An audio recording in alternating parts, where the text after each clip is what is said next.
Hello friends, welcome back you to my YouTube channel business math with Nagmani. हमने part 1 अभी देखा था method of substitution का, जिसमें हमने कुछ स्टैंडर्ड फॉर्म देखे थे इंटीग्रल के। उससे हमें क्या एज्यूम करना है और हमने कुछ एग्जांपल भी सॉल्व किया था।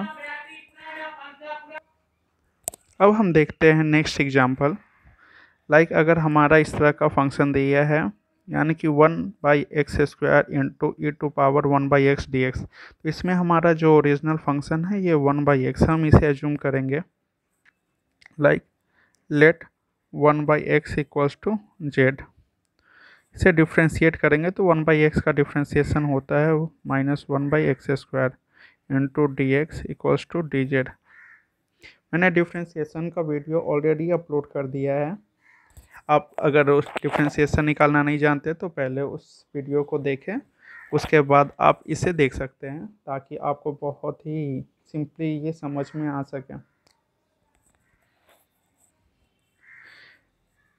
नेक्स्ट हम लोग इस वैल्यू को सब्स्टिट्यूट करेंगे अपने ओरिजिनल फंक्शन में, यानी कि ये हमारा जो फंक्शन है 1/x², और ये यानी कि हमारा जो आ रहा है यहाँ पे -1 हम कॉमन ले लेते हैं पहले ही।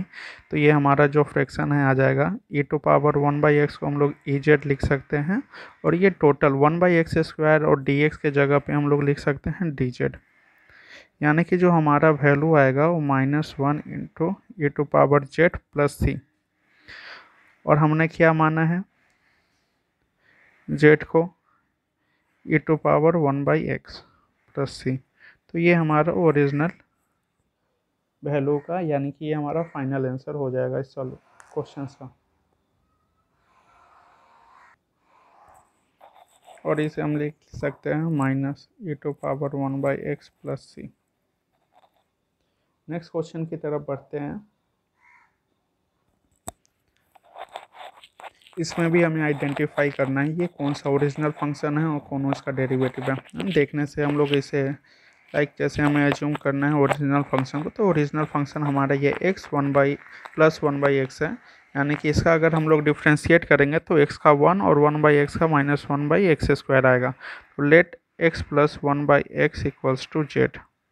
इसे डिफ्रेंशिएट करने से ये हमारे पास आएगा 1 -1/x² dx equals to d z. इसे हम लोग डिफ्रेंशिएट बोथ साइड किया है। अब हम लोग इस वैल्यू को सब्स्टिट्यूट करेंगे ओरिजिनल फंक्शन के साथ, यानी कि x प्लस 1x को हम लोग लिख सकते हैं z, और ये 1 -x² dx के जगह पे हम लोग लिख सकते हैं dz। यानी कि ये हमारा इतना बड़ा कॉम्प्लिकेटेड सम देखने को जो लग रहा था वो अभी सब्स्टिट्यूशन से बहुत ही आसान हो गया।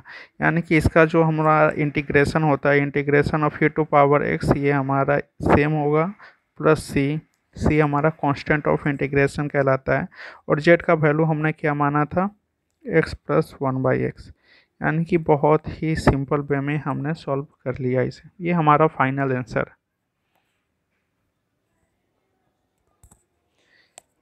अब हमें कमेंट सेक्शन में ज़रूर बताएं कि वीडियो कैसी लग रही है आपको, और अपने फ्रेंड्स के साथ ज़रूर शेयर करें ताकि ये बहुत लोगों तक पहुंच सके और लोग इसका इस्तेमाल कर सकें। तो अपने दोस्तों के साथ ज़रूर शेयर करें ताकि ज़्यादा से ज़्यादा लोगों तक ये पहुंच सके और उनके काम आ सके।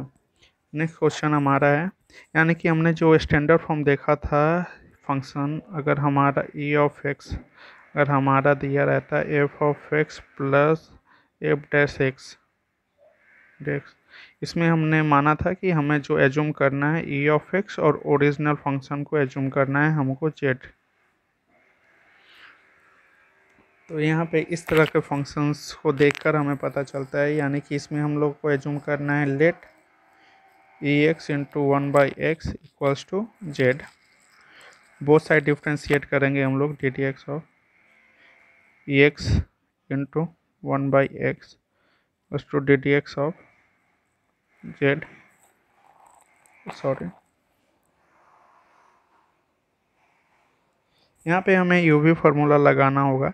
यानी कि अगर हम लोग ex को छोड़ते हैं, यानी कि हमारा जो है ex का डिफ्रेंशिएट करते हैं, तो 1/x हमें ऐसे ही छोड़ना होगा, प्लस अगर हम लोग ई एक्स का डिफ्रेंशिएट किया है, अब ई एक्स हम लोग ऐसे ही छोड़ेंगे और डिफ्रेंशिएट करेंगे 1/x, तो -1/x² equals to dz upon dx।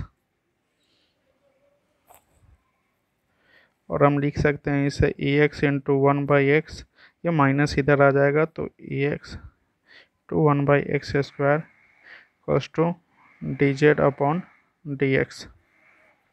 अभी हम लोग ई एक्स को कॉमन लेंगे, 1/x minus 1/x² equals to, यहाँ पे dx ले लेते हैं, तो ये हमारा dz, यानी कि ये जो भी फंक्शन है इसको हम लोग रिप्लेस कर सकते हैं। यानी कि इतना बड़ा फंक्शंस को हम लोग बहुत ही सिंप्लीफाई कर दिया। मैंने यहाँ पे जो फार्मूला यूज किया है और डिफ्रेंशिएशन का यूज किया है यूवी का, यानी कि हम लोग पहले क्या कर सकते हैं, यू को निकाल लेते हैं बाहर, तो डिफ्रेंशिएट करते हैं वी को, प्लस अगर वी को यहाँ छोड़ते हैं तो डिफ्रेंशिएट करते हैं यू को।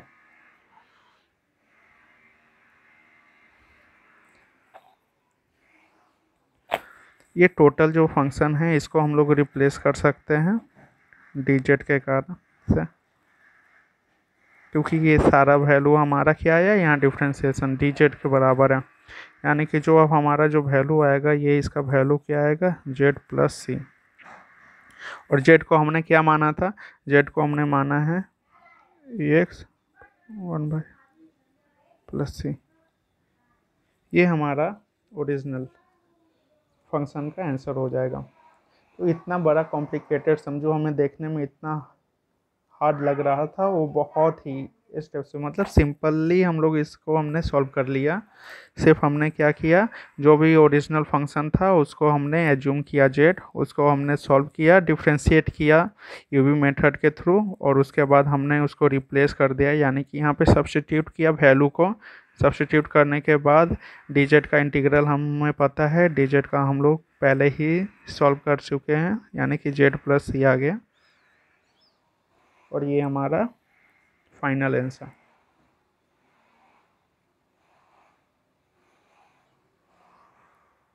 नेक्स्ट क्वेश्चन की तरफ बढ़ते हैं। पहले हमें इस क्वेश्चन को सिंप्लीफाई करना होगा, यानी कि ये क्वेश्चन हमारे पास बोल रहा है e⁻x divided by x whole x into log x plus 1, यानी कि इससे अगर हम लोग सिंप्लीफाई करते हैं तो ये हमारे पास क्या आता है, यानी कि अगर x को हम लोग दोनों में मल्टीप्लाई करें तो x ये कट कर ये हमारे पास log x होगा और प्लस 1/x। तो ये अब हमारा स्टैंडर्ड फॉर्म पे आ गया। अब इसे हम लोग क्या कर सकते हैं, एज्यूम कर सकते हैं, let e of x into log x equals to Z.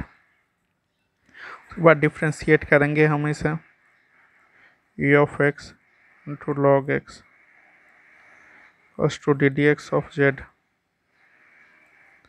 यहाँ भी हमें यूवी मेथड लगाना होगा। ये x का डिफ्रेंशिएशन हमारा x हो जाएगा, और log x को हम लोग ऐसे ही छोड़ेंगे, प्लस अगर हमें क्या करना है,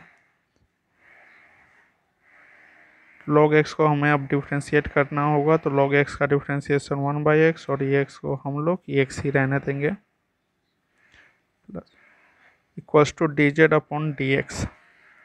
यहाँ से हम ex कॉमन ले लेंगे, यानी कि ये log x plus 1/x, dx को इधर ट्रांसफ़र करने के बाद ये हमारा dz का वैल्यू आएगा।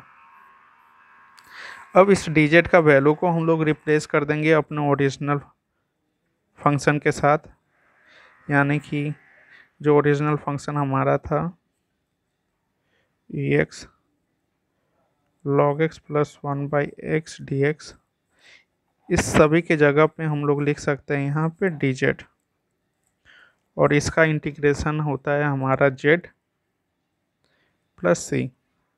z को हमने एज्यूम किया था e⁻x into log x plus C. ये हमारा फाइनल आंसर हो गया। अगर ये आपको समझ में नहीं तो फिर से ये वीडियो देखिए, बहुत ही सिंपल स्टेप्स है। पहले मैंने इस ओरिजिनल फ्रैक्शन को, यानी कि फंक्शन को सॉल्व किया, इसे स्टैंडर्ड फॉर्म में लाया, और स्टैंडर्ड फॉर्म में लाने के बाद हमने इसे डिफ्रेंशिएट किया है बोथ साइड। डिफ्रेंशिएशन करने के बाद जो वैल्यू आया इसे मैंने रीअरेंज कर दिया है। रीअरेंज करने के बाद मैंने ओरिजिनल फंक्शन में इसे सब्सटीट्यूट किया। सब्सटीट्यूट करने के बाद ये सिंपलेस्ट फॉर्म में आ गया, और हम लोग सिंपलेस्ट फॉर्म में जानते हैं कि इंटीग्रल डी जेड का वैल्यू होता है जेड, और ये जो सी है ये हमारा कांस्टेंट ऑफ इंटीग्रेशन है, इसे आर्बिट्रेरी कांस्टेंट बोला जाता है। और बस हमने ओरिजिनल वैल्यू जिसे एज्यूम किया था उसे उस जगह पे पुट कर दिया।